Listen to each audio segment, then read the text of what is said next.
Hello everyone, তোমরা সবাই কেমন আছো? আশা করছি সবাই ভালো আছো, আর আমিও কিন্তু অনেক ভালো আছি। দেখতেই পাচ্ছ কোথাও যাচ্ছি। হ্যাঁ, আজকে যাব হচ্ছে মন্দিরে যাচ্ছি আমি। আর তার মধ্যে হচ্ছে আজকের দিনটা কিন্তু পুরোটাই স্পেশাল দিন আমার জন্য, কারণ আজকে আমার বার্থডে।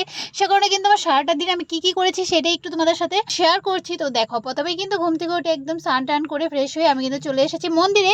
আমি আর বোন এসেছি, দেখতেই পাচ্ছ। আমি কিন্তু পুজো টুজো দিয়ে এখন যাচ্ছি হচ্ছে বাড়িতে।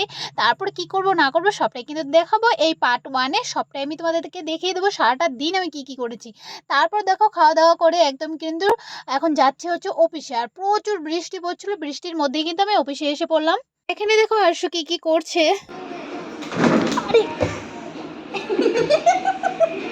আরে ও।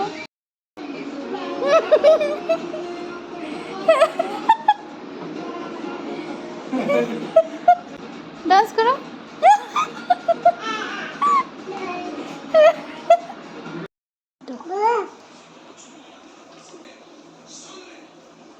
থ্যাঙ্কস। তারপর কিন্তু অফিসে আধাবেলা কাজ করে আমি কিন্তু চলে আসলাম, একটু ছাদে চলে এসেছি। আর এখানে কিন্তু কটা রিলস বানিয়ে নিলাম, কারণ একটু রেডি হয়ে এসেছি। একটু রিলস না বানালে আমার একদমই ভালো লাগে না।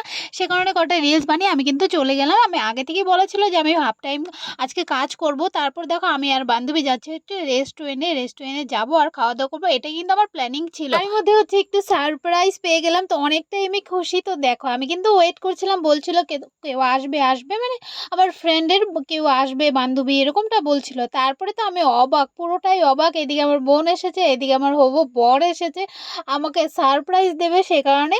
তো আমি তো অনেকটাই হ্যাপি, আর অনেকটাই মানে কি আর বলবো, পুরোটাই অবাক। তারপর দেখো, ওর সাথে একটু গল্প টল্প করছিলাম যে কিভাবে আসলো বা কি, এটাই একটু গল্প করছিলাম। তারপরে আমাদের খাওয়া দাওয়াটা করে নিলাম। এইদিকে হচ্ছে এখন আমরা একটু সাইডে একটু ঘুরতে যাব, চার্চে যাব। তো চলো ভিডিওটা দেখতে থাকো, আশা করছি তোমাদের অনেক অনেক ভালো লাগবে। কি আর বলবো বলো, সেদিন প্রচুর বৃষ্টি ছিল সারাটা দিন। প্রচুর মানে প্রচুর বৃষ্টি পড়েছে, এরকমটা হয় না কিন্তু প্রতি বছর আমার বার্থডে দিন প্রচুর গরম থাকে। জানি না কেন, 2 বছর থেকে, আগের বছর আর এবছর থেকে কিন্তু প্রচুর বৃষ্টি হচ্ছে। কিছু করার নেই, এই বৃষ্টির মধ্যে দেখতেই পাচ্ছ ও তো এখনো রেনকোট পরাই আছে, আর ও বাড়িতে চলে যাবে। সে কারণে ভাবলাম যে একটু চার্চে যাই, সাথেই হচ্ছে চার্চ আছে। তো ভাবলাম দুটো ফটো আর একটু রিলস বানিয়ে ওকে তাড়াতাড়ি বাড়িতে পাঠিয়ে দিই, এত দূর থেকে এসেছে যে যাই হোক। তারপর আমরা চলে আসলাম হচ্ছে একটু বাজারে, বাজারে এসে একটু শপিং করব। তো দেখো, বান্ধবী আর আমি চলে আসলাম একটা সোনার দোকানে। এখানে হচ্ছে আমার একটা নাকের কিনবো।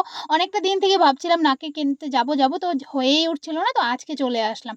তারপর হচ্ছে সবাই সবার বাড়িতে চলে গিয়েছে। আমার বর বাড়িতে চলে গিয়েছে, বোন কাজে চলে গিয়েছে, আমার ফ্রেন্ডও বাড়িতে চলে গিয়েছে, সবাই চলে গেছে। আমি আসলাম হচ্ছে এখন পড়াতে এসেছি। আর দেখতেই পাচ্ছ প্রচুর রাস্তা খারাপ, এরই মধ্যে যেতে হবে একটু দূরেই ওদের বাড়ি। তো দেখো, ওকে পড়িয়ে বাড়িতে চলে আসলাম।